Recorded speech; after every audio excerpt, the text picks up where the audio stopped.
Hello mga kananay! And for today's video, another day, another ganap na naman tayo. Nagpa-schedule nga pala ako rito sa PSA East Avenue para sa mga documents na kailangan Akala ko. Ay may pasok ngayon ng aking anak Shi, kaya napakaaga na pinaschedule ko sa PSA. At dahil nga hindi talaga ako morning person, ayan, late ako ng may gitsang oras. Pagdating ko nga rito sa PSA ay nagulat ako dahil halos walang tao, unlike ng mga nakaraan na punta ko na sobrang haba ng pila at napakaraming tao. Alam nyo mga kananay, mas maganda talaga ako magpapaschedule na kayo online para mas mabilis ang transaction nyo dito sa PSA. Kung gusto nyo magpaschedule, punta lang kayo sa www.psa.gov.ph.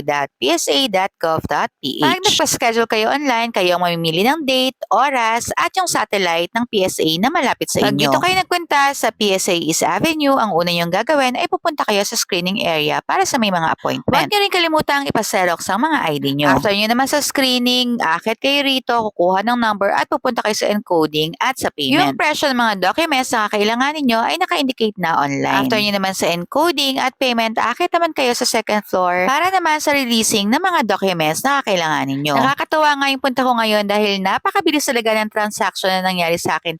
Unlike ng mga nakaraan dito na inaabot talaga ako ng whole day. Mas matagal pa nga yung binahe ko kesa sa pagstay ko rito. And don't worry mga kananay, if may mga questions kayo, pwede nyong lapitan yung mga guard dahil approachable at super friendly naman sila.